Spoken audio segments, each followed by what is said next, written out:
अस्सलाम वालेकुम, कैसे हैं? उम्मीद करती हूँ ठीक होंगे, खैरियत से होंगे। आज की इस वीडियो में बहुत ही ज़बरदस्त किस्म की रेमेडी लेके आई हूँ। जिन लोगों को नज़ला, ज़ुकाम, खांसी और चेस्ट इन्फेक्शन है बहुत ज़्यादा, तो उनके लिए बहुत ही अच्छा ये कहवा है। तो चले जी कहवा रेडी करते हैं और बताती हूँ कि ये कैसे बनता है। तो सबसे पहले हम पैन लेंगे और इसमें ऐड करेंगे 1 गिलास पानी। हमने 1 गिलास ही लेना है, ज़्यादा पानी नहीं ऐड करना। अगर हम ज़्यादा लोगों के लिए बना रहे हैं तो आप 2 गिलास भी ले सकते हैं, ठीक है। 1 गिलास पानी ऐड करने के बाद हम इसमें ऐड करेंगे लहसुन के हमने 2 जवे लेने हैं और अदरक के 3 पीसेस। लहसुन को हमने दरमियान से कट कर लेना है, तो कट करेंगे तो ये 4 पीसेस बन जाएंगे और इसको हमने पानी में ऐड कर देना है। पानी में ऐड करने के बाद हमने फ्लेम ऑन करना है और फ्लेम को हमने धीमी आंच पे रखना है, ज़्यादा आंच नहीं करनी, क्योंकि ये हाई फ्लेम पे इसको नहीं पकाना, इसका असर नहीं निकलेगा, इसलिए हमने लो फ्लेम पे ही इसको पकाना है। इस दौरान जनाब अगर आप मेरे चैनल पे नहीं हैं तो प्लीज़ मेरे चैनल को सब्सक्राइब कर लें और बेल आइकन को लाजमी प्रेस करें ताकि मेरी आने वाली वीडियो आपको मिलती रहे। तो यहाँ पे जी हमारा पानी जो है गर्म होना स्टार्ट हो गया है। अब हम इसमें हाफ़ टी स्पून इसमें ऐड करेंगे हल्दी जो है वो हमारे लिए, हमारी सेहत के लिए बहुत ही बेनिफिट है। ये हमारे इम्यून सिस्टम को बढ़ाती है और किसी भी किस्म का अगर इन्फेक्शन हो और इसको कंट्रोल करती है, इसलिए हल्दी का इस्तेमाल ज़रूर किया करें। तो यहाँ पे हमने धीमी आंच पे सारे काम करते रहना है और इसको थोड़ी देर के लिए पकने देंगे।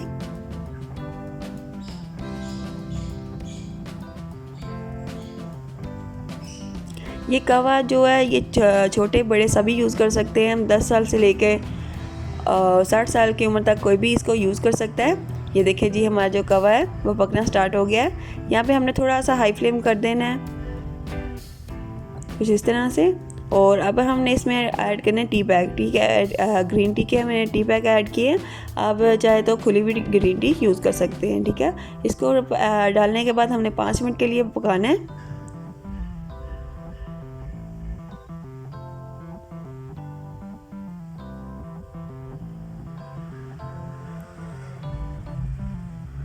जी यहाँ पे हमारे 5 मिनट हो चुके हैं और हमारा कहवा जो रेडी हो चुका है। तो आगे जाके आपको बता देंगे इसमें कुछ चीज़ें और भी ऐड होती हैं। यहाँ पे आप स्किप मत कीजिएगा, पूरी वीडियो एंड तक देखिएगा। तो अब हम इसे कप में सर्व करते हैं।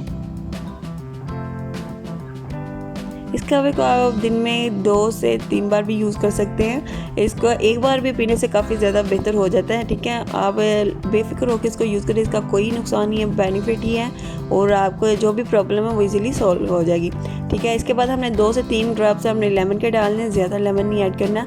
और इसके बाद हमने इसमें 1 चम्मच या 1 टीस्पून अपने टेस्ट के अकॉर्डिंग इसमें शहद हनी ऐड कर सकते हैं, ठीक है। अगर आप चाहे तो वैसे भी पी सकते हैं, ज़्यादा ज़रूरी नहीं है।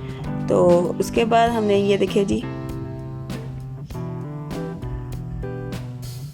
हमारा जो कहवा है वो रेडी हो चुका है। उम्मीद करती हूँ आपको मेरी ये रेमेडी पसंद आई होगी। अगर पसंद आई है तो लाइक शेयर कमेंट ज़रूर कीजिएगा और मुझे फीडबैक लाजमी दीजिएगा और बताइएगा कि कितना आपको बेनिफिट हुआ है। और अपनी दुआ में याद रखिएगा। तब तक के लिए अल्लाह हाफिज़।